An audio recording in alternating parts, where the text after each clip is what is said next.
Hello everybody, welcome back to C&S Corvettes in sunny, beautiful Sarasota, Florida. This is your Corvette buddy Lyle here to talk to you about more interesting, exciting, and hopefully educational Corvette material.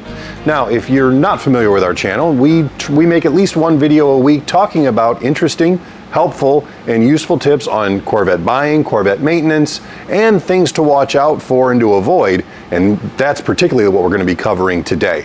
So if you like what we do here, please hit the like button, subscribe if you want to get our information on a regular basis, and make sure to comment below if you have anything you want to talk to us about or ask questions about after the video is over.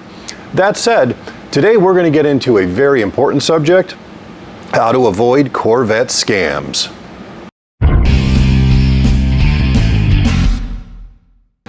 Does it seem to you guys that everything today is a friggin' scam?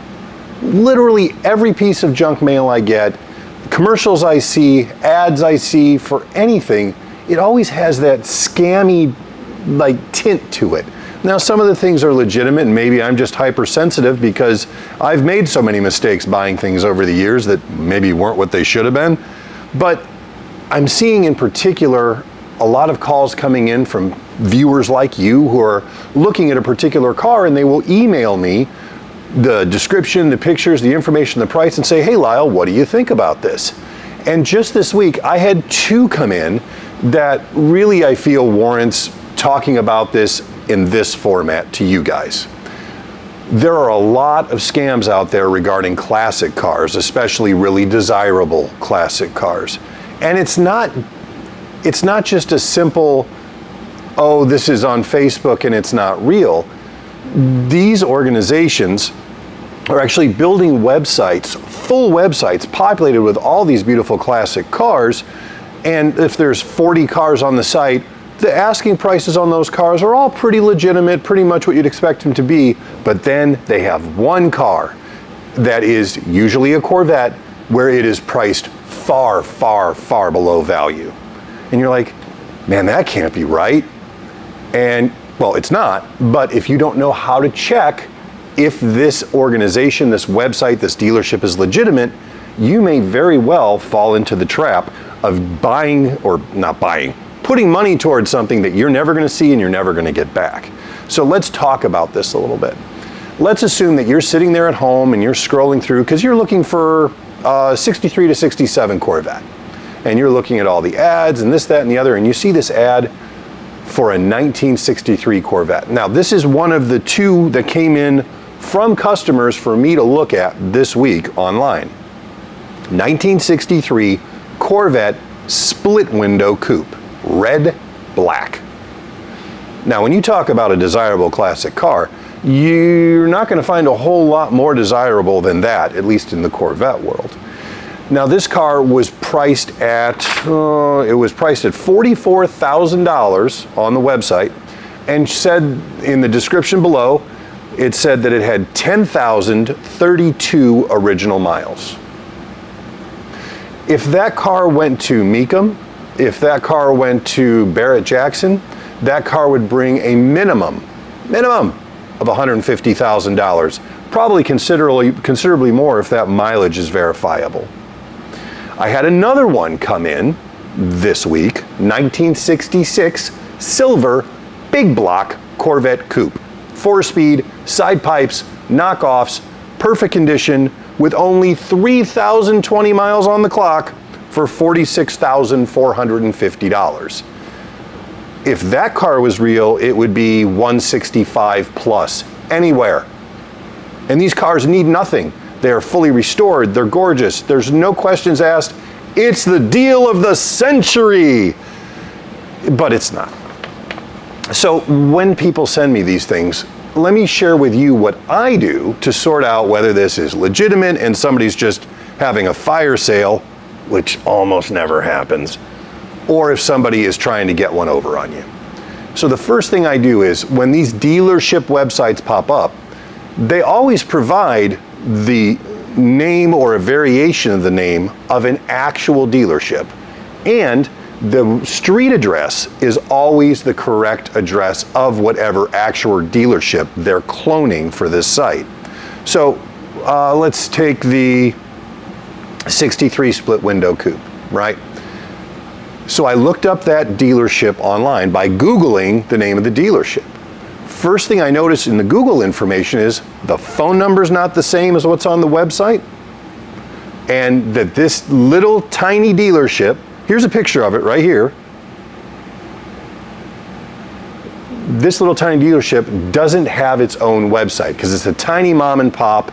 They've got about 20 cars on the lot, none of them worth more than about 10 grand, and none of them are classics. This is what you see over and over again.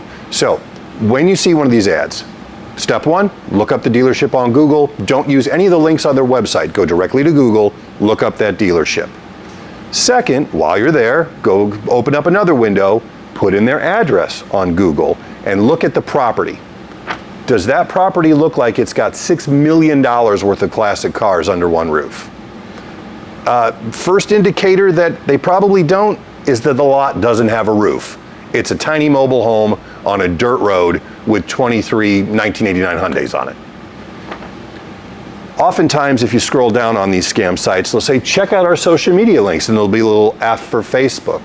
Click on that. It ain't gonna go anywhere. It's just gonna take you right back to the ad because they don't have any social media presence because they don't actually exist. While you're on the Google site looking up this company, the actual company, not this pretend company that's trying to scam their name, call the phone number that Google provides and ask about the car you're looking at. Because they're gonna go, what, wait, huh, what? They're not gonna know what you're talking about because that car does not exist.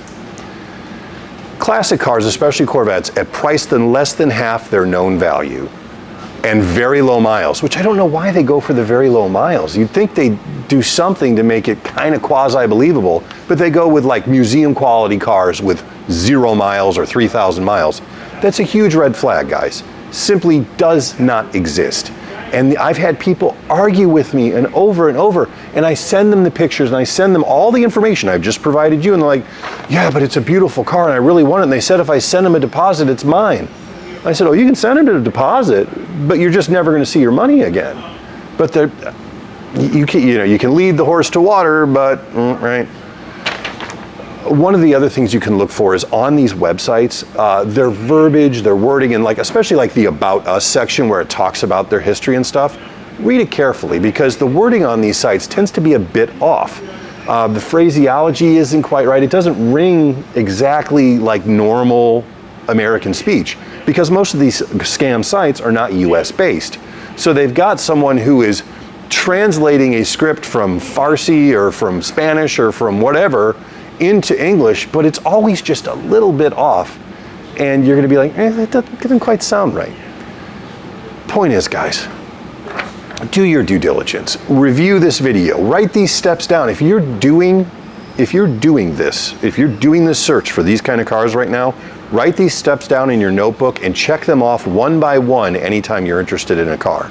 Because if you can't call a human and say, here's my cell phone number. I want you to walk around that car with your cell phone and send me a video. And if they can't do it for whatever reason, oh, that car's not here, that car's out of state, whatever, it's not real.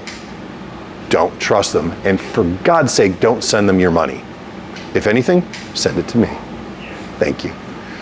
Anyway, guys, I hope you take this to heart. I know that Alan has shared the pictures of these cars as I've been talking, so you can see just how attractive and professional this looks, but it's not real. Protect yourself, be smart, and if you're not sure, you can always email me the link and I'll look at it for you when I have time, just to try to keep you guys safe. Because I want you to end up with a car that you're gonna love, that's gonna grow the hobby, and that you get good value for. That's all I've got for you today. Have a wonderful weekend. We'll see you next week.